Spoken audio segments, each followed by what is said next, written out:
Yesu mutema nangiteluba Ningeta tula Yalelo malopate mutema Yalelo malopate. Bien-aimés dans le Seigneur, bonsoir, c'est bien sûr votre humble serviteur, Narcisse Chibangu. Du moins ce soir, nous avons un thème tellement simple, la dignité retrouvée, mais très significatif du moins. Et pour ce soir, nous sommes dans le livre de Marc, chapitre 10, le verset 46 et sa suite. Nous lisons au nom puissant de Jésus. Ils arrivèrent à Jéricho. Et lorsque Jésus en sortit avec ses disciples et une assez grande foule, un mendiant aveugle, Bartimée, fils de Timée, était assis au bord du chemin. J'aime ça. Il entendit que c'était Jésus de Nazareth et s'est mis à crier, fils de David, Jésus, aie pitié de moi. Plusieurs lui faisaient de reproches pour lui faire taire. Mais il criait d'autant plus que, fils de David, aie pitié de moi. Je vous épargne de la suite. Là, nous sommes en train de parler de Bartimée. Bartimée, bien sûr, qui avait déjà perdu sa dignité. Autrement, qui était déconsidéré. Il n'était plus porteur d'une considération. Bartimée était rejeté. Bartimée n'avait plus de valeur dans la société. Bartimée connaissait des limites. Mais il a fallu qu'il puisse du moins écouter, entendre qu'il y a un certain Jésus qui est en train de traverser, qui est en train de passer. Et sur l'unique arme qu'il pouvait utiliser ces jours-là, c'était la bouche.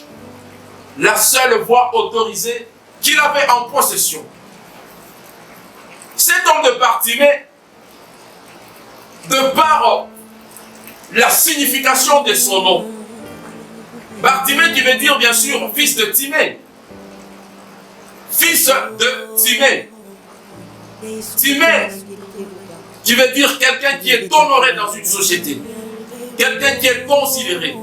Et vous comprendrez que Bartimée, de par son origine, il était dans une famille telle que la considération était hautement élevée. Mais cette considération n'apportait point aucune unité de valeur sur sa vie et sur sa vue.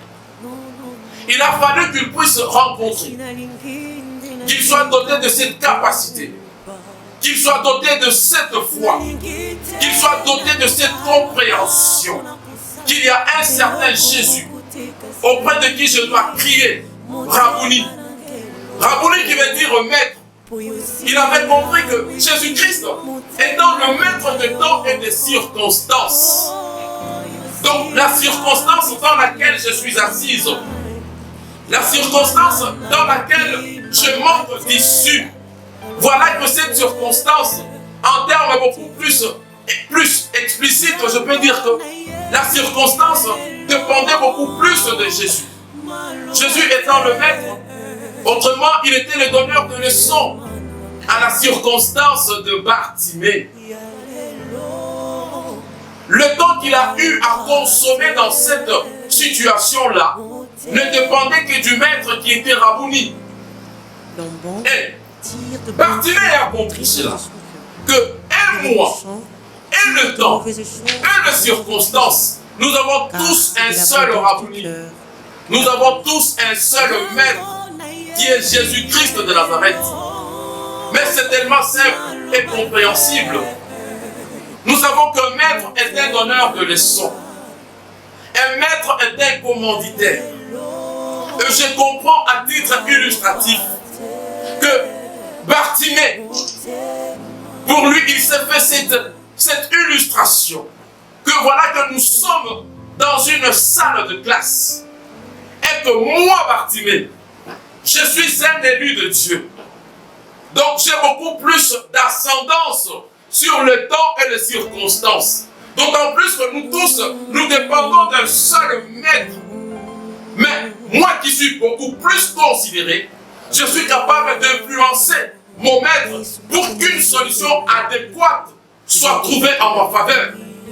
C'est ainsi que cet homme de parti, il a compris que mon père, vu sa considération jadis, n'a point trouvé de solution. Mais cette fois-ci, je cet homme de Nazareth, que je crie devant cet homme, que je crie vers cet homme, que la foule soit là, que la foule puisse me mettre deux bâtons dans le roue. Mais la seule voix autoritaire que je peux utiliser sur ma bouche, la bouche a fait arrêter Jésus-Christ de Nazareth. La seule arme que Bartimée pouvait posséder ces jours-là a fait arrêter Jésus. Laisse-moi te dire, tu ne manques rien qui peut faire arrêter cet homme de Galilée, le Saint d'Israël, le maître de temps et de circonstances. Tu as tous les atouts, tu as toutes possibilités, tu as toutes les capacités de pouvoir faire arrêter Jésus. Bartimée a crié à une haute et intelligible voix: Fils de David, aie pitié de moi. Et Jésus-Christ s'arrêta. Bartimée recouvra la vue.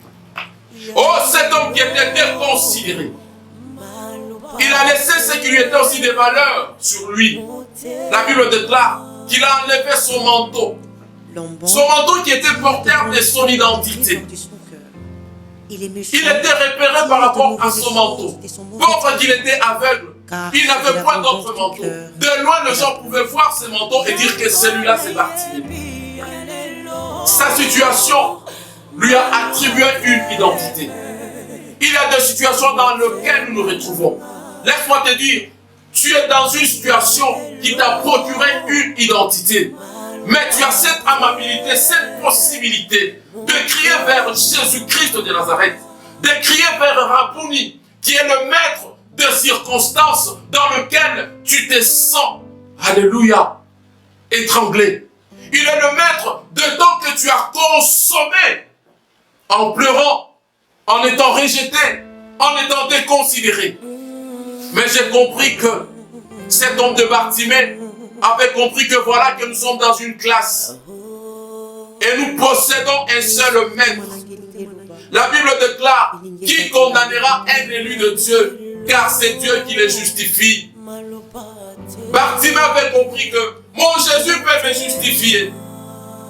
De par son amour, de par sa bonté, cette situation ne peut pas demeurer la même.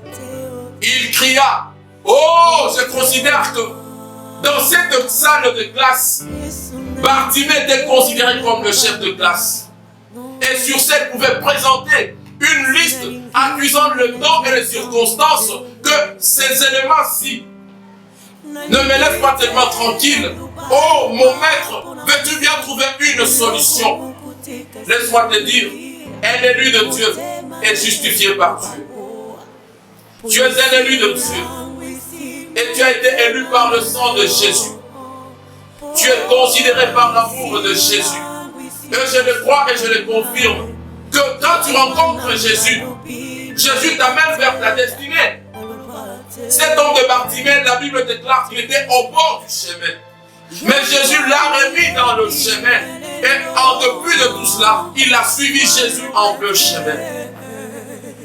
Je sais que aujourd'hui tu te retrouves au bord du chemin. La destinée est loin de toi. Mais je le crois et je le confirme que cela ne peut pas t'éloigner de toute faveur de Dieu.